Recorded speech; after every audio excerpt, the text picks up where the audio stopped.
My name is Henry Anton Peller. Welcome to my family's farm in Roseville, Ohio. The name of this farm is Rose Hill Farm, as well as Living Willow Farm. This land has been occupied and lived on by lots of people before us, so I want to thank our ancestors here today.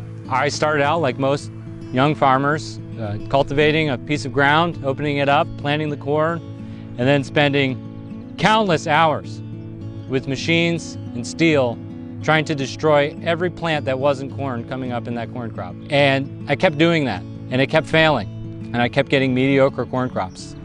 I don't have that anymore. I've got clean fields, relatively speaking, and very successful, consistent corn crops. I think success speaks for itself. The most important way we can convince each other to farm in a third way is to have success and to demonstrate that success. In my own personal experience, switching to soil health practices has meant that I am growing consistent, healthy crops of sweet corn, which is very profitable to do. Soil health practices on our farm include cover crops, minimal tillage, no-till planting techniques, as well as some strip-till planting techniques, roller crimper, occultation tarps to terminate cover crops and help us reduce weed pressure, productive hedgerows to reduce wind, and overall increasing the biodiversity through pollinators and other types of non-edible species all across our farm. We're looking for a third way of farming which uses neither herbicides nor tillage.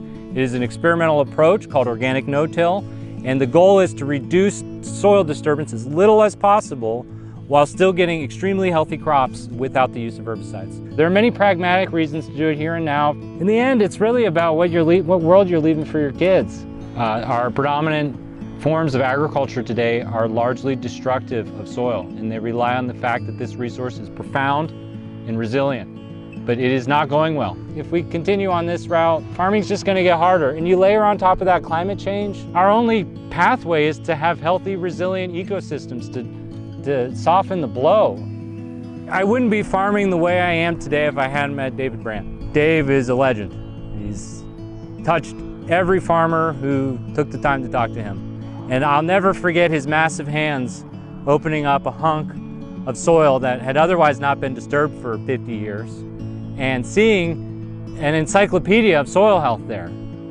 Root nodules and worms and fungal networks as big as yarn everywhere inside of this clump of soil.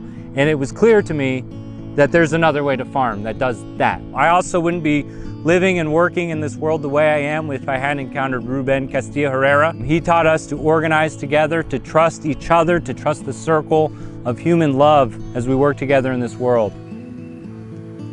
I need your help. We are at the beginning of a great experiment in what we could call regenerative organic farming. The folks who are doing this, I know we are many out there doing it, and we're all our little experiment going on. I want to hear from you. I need your ideas, I need your energy back, because that's how we're going to build this way of farming. Help us to get better, help us add to the amazing melting pot of ideas happening right now in society, help us build a better food and farming system by focusing on healthy soils.